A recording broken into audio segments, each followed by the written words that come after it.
तो फिर से स्वागत है दोस्तों एक और बार आपकी क्रिकेटिंग चैनल स्टेट ड्राइव पे। मैं दर्पण और मेरे साथ आर के सर। कल मैच था दिल्ली कैपिटल्स और रॉयल चैलेंजर बेंगलोर के बीच। मोस्ट अवेटिंग मैच था ये, क्योंकि एक तरफ ऋषभ पंत थे, दूसरी तरफ विराट कोहली थे।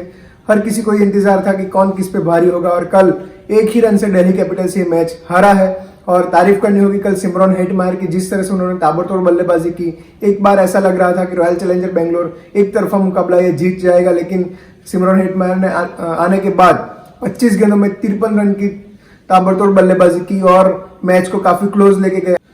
आखिरी गेंद पे 5 रन चाहिए थे, यानी एक छक्का चाहिए था, लेकिन बाउंड्री तो मिली ऋषभ पंत को, लेकिन बाउंड्री 4 रन के तौर पे मिली।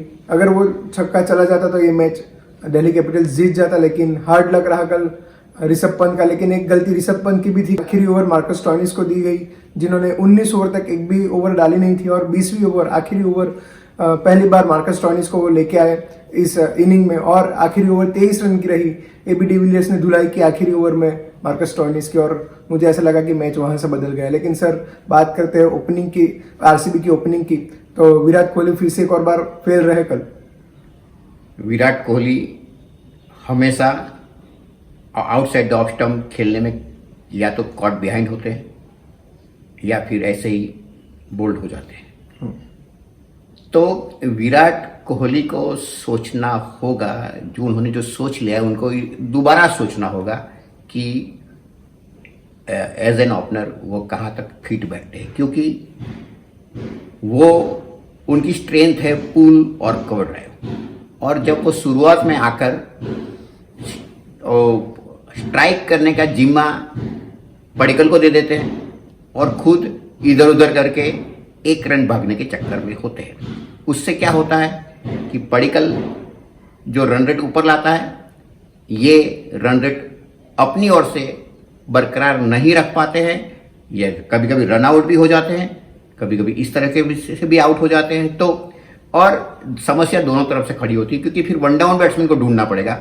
उसके बजाय ये प्रैक्टिकल तौर पे अगर कोहली अपने आप को वर्ल्ड कप के लिए भी बीइंग एन ओपनर एस्टेब्लिश करना चाहते हैं, तो मुझे नहीं लगता कि वो अपनी चाल के अंदर, अपनी सोच के अंदर, अपने ख्यालात के अंदर सफल होते दिख रहे हैं। जी बिल्कुल। और कल आवेश खान और ईशांत शर्मा ने भी अच्छी गेंदबाजी की, लेकिन बाद में ग्लेन मैक्सवेल भी फेल रहे कल। तो मुझे ये डर था कि अगर ग्लेन मैक्सवेल, विराट कोहली तो कंटिन्यूसली फेल होते आ रहे हैं। हालांकि उन्होंने 2 मैच पहले एक मैच में अच्छा खेला था, लेकिन तब टारगेट कम था, इसीलिए विराट कोहली शांति से खेले थे और रन बनाए थे। लेकिन अगर आप पिछली 2 मैचों के बारे में बात करो तो वो फ्लॉप हो रहे।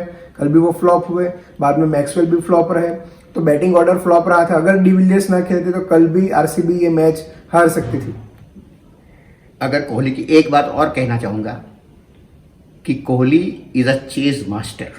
अगर चेज मास्टर होते हैं, उनका काम दूसरे वन डाउन या सेकंड डाउन पे शुरू होता है कि ओपनिंग में क्या हुआ, उसके बाद चेज मास्टर अपनी पॉलिसी बना सकते हैं।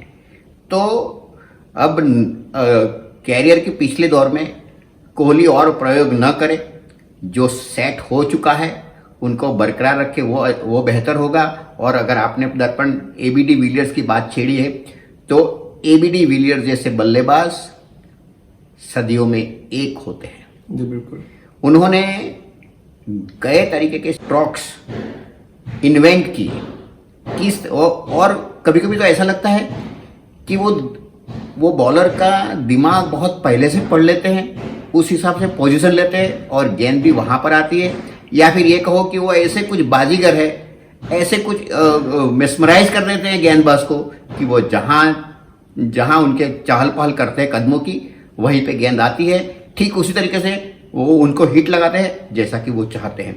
अगर देखिए, सिर्फ एबी डिविलियर्स नहीं, उसके लिए कहा जाना चाहिए कि उसको 20 ओवर की पूरी एबीसीडी पता है कि ये 20 ओवर का गेम कैसे खेला जाना चाहिए। उन्होंने बहुत अपने आप पे और साउथ अफ्रीका के ऊपर ज्यादती की है, जल्दी रिटायरमेंट लेके। वो अक्सर इतने फिट है, जो किसी युवा बल्लेबाज से अगर फिट है तो उनको चाहिए था। आज की मैच के बाद भी फिर कहूंगा, और आगे भी कह चुके हैं कि ऐसे एबी डिविलियर्स कुछ अपनी सोच बदले और अपना जो बेहतर फॉर्म है, क्योंकि आज साउथ अफ्रीका की टीम कमजोर हो गई है। पाकिस्तान जैसी टीम भी उसके सामने टक्कर ले लेती है, दूसरे की तो बात ही छोड़िए। तो एबी डिविलियर्स को क्रिकेट की एबीसीडी पता है। ABCD मतलब AB can do anything at any time. Okay, तो एबी डिविलियर्स के चलते आरसीबी 171 रन बना सका और एबी डिविलियर्स के 42 गेंदों में 75 रन काबिले तारीफ वो रन, क्योंकि हर बार एबी डिविलियर्स ही खेलते हैं, इसका डिपेंडेबल है आरसीबी के लिए और जिसकी वजह से आरसीबी जीतता आ रहा है। आगे बात करना चाहूंगा दिल्ली कैपिटल्स के ओपनिंग के बारे में। तो सलामी बल्लेबाज के तौर पर शिखर धवन और पृथ्वी शॉ आए थे, लेकिन शिखर धवन ने गैर जिम्मेदाराना शॉट खेला और फाइन लेग पे आउट हो गए। पृथ्वी शॉ की भी शुरुआत अच्छी रही थी, लेकिन वो बड़े स्कोर में उसको तब्दील नहीं कर पाए, क्योंकि स्टार्टिंग के ओवर्स में जो बाउंड्री है वो लगाते हैं, तो तब ऐसा लगता है कि वो बड़े स्कोर करेंगे, लेकिन बाद में वो अच्छे स्टार्ट को अच्छे स्कोर में कन्वर्ट नहीं कर पा रहे। देखिए दर्पण, शिखर धवन जो ऑरेंज कैप होल्डर है, बेहतर फॉर्म में चल रहे हैं। इतना बड़ा बल्लेबाज अगर उनके लिए कोई जाल बिछाता है और फंस जाता है तो बहुत बुरा लगता है, क्योंकि देखिए पावर प्ले के अंदर सिर्फ 2 खिलाड़ी बाहर होते हैं।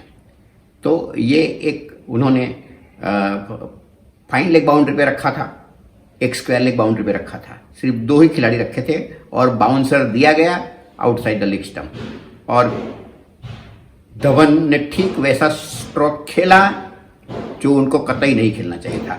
अगर थोड़ा सा धवन संभल जाते या फिर पृथ्वी शॉ जो आउटसाइड द ऑफ स्टंप थी उसका पीछा ना करते तो वो वाइड बॉल होती और दिल्ली सिर्फ 1 रन से हारा। तो वो वाइड बॉल होती, न पृथ्वी शॉ आउट होते, न 1 रन की कमी पड़ती और जो मैच जीता जा सकता था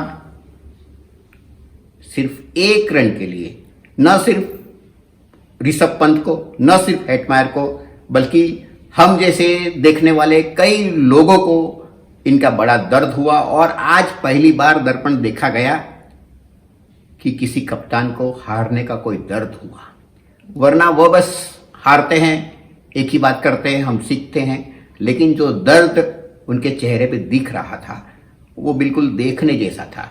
ये 1 रन की हार ऋषभ पंत को आगे चल के अपने भविष्य में कप्तानी करने में बड़ी मदद करेगी।